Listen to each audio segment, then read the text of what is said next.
My name is Doug Korver, and I'm a professor of poultry nutrition at the University of Alberta in Edmonton, Alberta, Canada. I've been a member of Poultry Science Association since 1988, so that's 33 years. So I've had several roles in the Poultry Science Association. As a newer professor, I was involved in several committees, the nominating committee, the broiler research committee. In 2012, I was elected to the board of directors as a director, and I was on the planning committee for the Poultry Science Association annual meeting that was held in Edmonton in 2006. I have been session chair on several occasions. On numerous occasions, I've judged graduate student poster and oral competitions at Poultry Science Association meetings. I was the nutrition section chair for the 2019 Poultry Science Association meeting. I'm currently the program chair elect for the 2022 Poultry Science Association annual meeting, which hopefully will be in person and we can get back to meeting face to face. I think the most enjoyable one was being on the board of directors. It was a learning experience. It allowed me to see behind the scenes a little bit in how a scientific organization is run. I had the opportunity to work with really incredible people. I grew up in Lethbridge, Alberta, Canada, which is a small city in southern Alberta. It's about 120 kilometers north of the Montana border. I grew up right in town. I didn't grow up directly in agriculture, although I had aunts and uncles and cousins and lots of friends who grew up or who had farms. And so a lot of my youth was spent directly and indirectly in agriculture, helping out cousins and family members and so on. Growing up, when I was very young, my grandfather had a dairy, and as his son took over, he transitioned into beef cattle and swine and poultry. And so that farm actually developed into a fairly large chicken farm. And so I had experience working with pigs and working with cattle and also less so with chickens, but that seems to be where I ended up. One of the things that I had been very impressed with at the University of Saskatchewan was the quality of instruction that I received. It was a smaller department, animal and poultry science, and across the board we had excellent professors. And in particular, my poultry professors really brought that part of science to life. And so Roy Crawford in genetics and Hank Clausen, especially in nutrition, really inspired me to consider the career in animal nutrition and poultry specifically. And so I had an opportunity to work at the Poultry Center at the University of Saskatchewan after my third year of undergraduate, and had a great time. I learned, well, a lot of the hands-on details, mucking out cages and pens. And I also had an opportunity to do a research project, and that's really kind of when it solidified in my mind that poultry research was an option for a career that I might enjoy. And so I learned not just some of the hands-on management of different types of poultry, but having the opportunity to do the research project really helped me turn the corner in terms of looking into poultry nutrition as a career. When I was an undergraduate and started to think maybe graduate school was something that I would be interested in, of course, I talked to my professors at the University of Saskatchewan, and Roy Crawford said that I should really look at going elsewhere, and talked about some of the advantages of going to a new place and getting new experiences. When I talked to Hank Clausen, he said there was no way that he would take me on as a graduate student, and I think that was because he wanted me to go somewhere else and not because he didn't want me around. But that was great advice, and Hank recommended several potential supervisors, and I contacted them, and for a number of reasons I went to the University of Delaware and worked with Bill Saylor there, and just really enjoyed the opportunities that I had. It allowed me to look a little bit beyond poultry nutrition, which I was just developing as a poultry nutritionist, but Delaware had a very strong disease and virology program. And so I got to look a little bit outside of maybe what could have been a narrow focus on nutrition. And it kind of tweaked my interest, my career-long interest in nutrition and immune function interactions. And so so that was a great opportunity, living there and living in a different part of the continent, seeing the different geography and history, and got to meet some great people at the University of Delaware. One of the reasons why I wasn't competitive to go to vet school was my first 2 years of university. My grades were not stellar, and part of that was my own immaturity. And part of it was sort of the philosophy of some of the courses. So for example, when I took a biochemistry course, there were 350 students, and there was just no personal connection with the professor, and I was struggling, and I went to talk to the professor and was basically told that, well, the reason that you're struggling is because the whole point of the course is to figure out who's too stupid to be a doctor. I'm paraphrasing, but it really kind of dampened my spirits about university in general. And fortunately, at the same time, I was taking classes from the animal and poultry science professors in small classes where you have a connection with your instructors, and not just in the classroom, but talking to them outside of class in the hallway or when you run into them. And that was one of the things that really struck a chord for me.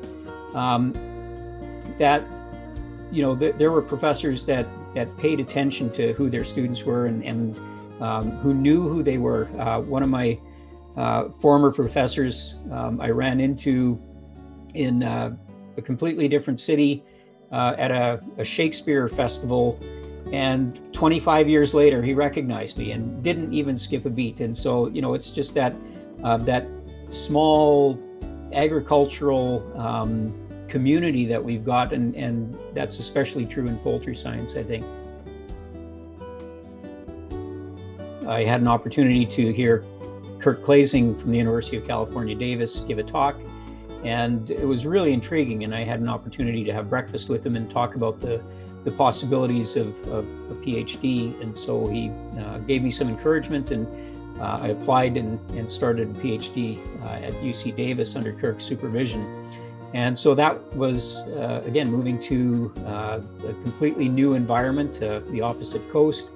And it, again, it was an opportunity to sort of prove myself again. One of the advantages of moving around to different universities is you move out of your comfort zone, and you don't know who the right people are to fix your problems, so you have to fix them yourself, and you have to develop new relationships. And that's, from a personal development standpoint, something I think I really benefited from, and also had the opportunity to investigate new problems and look at different things than I looked at as a master's student, and certainly the things that I learned as an undergraduate. And so Kirk was fantastic in terms of helping me develop as a scientist, and in particular, I think I really thrived and benefited from the opportunity that Kirk gave me to give presentations, to go to meetings, and in some cases actually give presentations in his place when he was invited to go somewhere and wasn't able to. So that allowed me to sort of increase my own exposure to people in industry and other researchers, and it was just a huge benefit to my career. At each stage in my career, there have been a couple of people that have just really been fundamental to the opportunities that I've had and the development I've been able to, I think, show, and the growth that I've been able to have in my career. So again, as an undergraduate, Hank Clausen and Roy Crawford were two of the best instructors that I've ever had or ever seen. Bill Saylor was a fantastic teacher, and I was a teaching assistant for him for several courses, and just really, I've modeled my own introductory animal nutrition course after the things I've learned from him as an undergraduate. And Kirk Klasing, also fantastic teacher, and just he brings a real credibility to what he is teaching, and it's just fantastic. And in terms of my growth as a professor, Frank Robinson in particular has just really been a good friend and a good colleague, and I don't think I'd be where I am today without Frank's guidance. So I think back to my days as an undergraduate, and I look at the professors that influenced me in a really positive way, the professors that were invested in my success as a student, and I've kept in touch with over the years, and I wanted to have that same kind of impact on my students as well. I wouldn't be here where I am without PSA. I mentioned before, it's kind of a small community when you consider the size of the poultry industry, how many chickens are grown, how many eggs are consumed every year around the world. And so, it's a small group of people that have a really big impact on feeding billions of people around the world. And from the first PSA meeting that I went to in 1990 at Virginia Tech, it was clear that, this was a collegial organization. And as a brand new grad student, first scientific meeting that I'd ever been to, and the professors that I knew made a point of introducing me to other people, and people whose papers I had read and sort of held in awe. And here I am just being introduced to them, and in some cases you have a beer with them at a picnic or a banquet or a PSA annual meeting event. The impact that people have had on the poultry industry and on poultry science, and you get to meet them, and they're almost always down to earth and happy to spend time with a lowly grad student. And so I think that's just been an amazing opportunity that I've had, and I've been part of other scientific organizations, and there just isn't that collegial nature. I think it's a huge advantage for poultry science grad students that when they go to a scientific meeting, they have the opportunity to give oral presentations, and it's a great opportunity for grad students because they not only get practice speaking in front of a scientific audience that they don't know everybody in the audience, and there's a lot of pressure, but it's a great opportunity for development. And again, I've been to scientific society meetings where there's just no time for grad students, and so all the grad students are almost automatically put in the poster session, and there's just a whole lot less opportunity to I think to develop, and poster sessions have a place, but when you're standing in front of not just other grad students, but professors and people that you might want to do a PhD with if you're a master's student, the opportunity to show what you're capable of is a great way to break the ice. And when you introduce yourself, people will remember what you did, and that's a great opportunity to have. If I look at what we do as poultry scientists or as university professors, I've learned things about teaching that I probably wouldn't have learned if life just went on as normal. And some of the things that I've learned, I'm going to continue to use, and some of the things I can't wait to get back in front of a live class and be able to read the room and see when I need to go over certain things because it hasn't connected, or see when I'm losing people's interests and need to change things up a little bit. And it's the same thing with meetings. I think we've learned some things, and I think there are some opportunities that we can keep going forward. But I think we all are looking forward to getting together and meeting in person. Take advantage of the opportunities that you have to learn, and that isn't always formal. Often, when you go to poultry science, for example, look outside of your specific narrow field, and if there's an interesting talk in a different session, then go see that talk.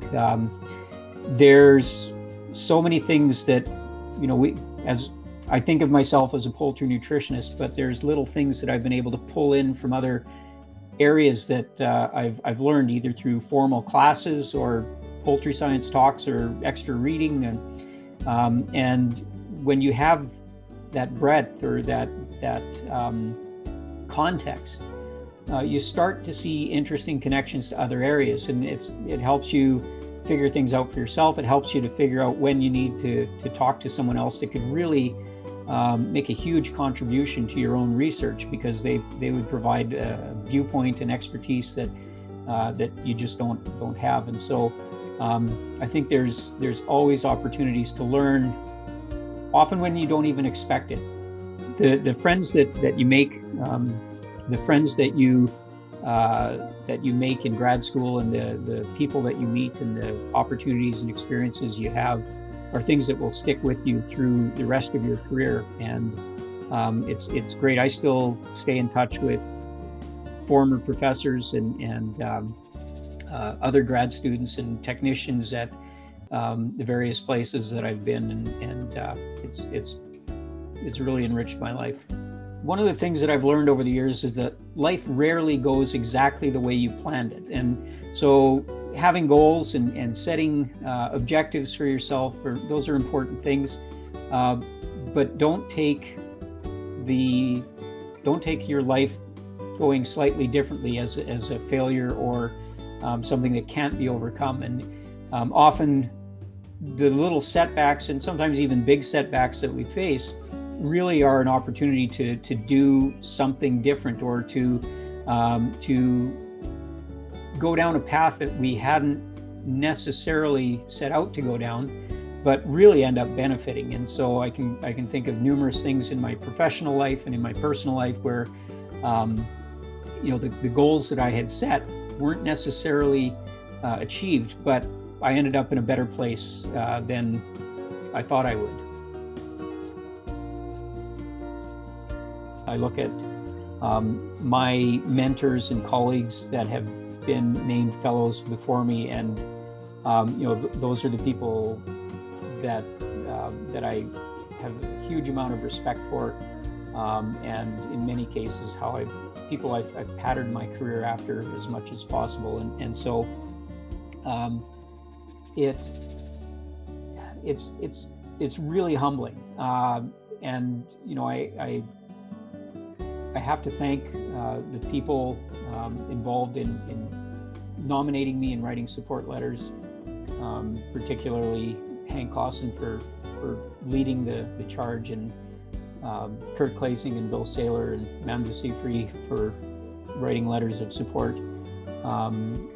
And each of those people are fellows, and for them to consider what I've accomplished as being worthy of the same honor is just, it's an incredible feeling. And professionally, of course, there are people that have had a huge influence in my life, and I wouldn't be able to do the job that I do without the support of my family. So my wife, Michelle, for years has been doing the heavy lifting at home when I'm traveling. My kids, Aaron and Joel, have put up with their dad being gone often a long time. And I think over the years we've kind of developed a routine, and so it's become easier for me to go, and especially as the kids get older. But I wouldn't be able to go to poultry science meetings or go to industry conferences or scientific conferences around the world without their support. And so I need to especially thank them for everything that they've contributed towards my success as well.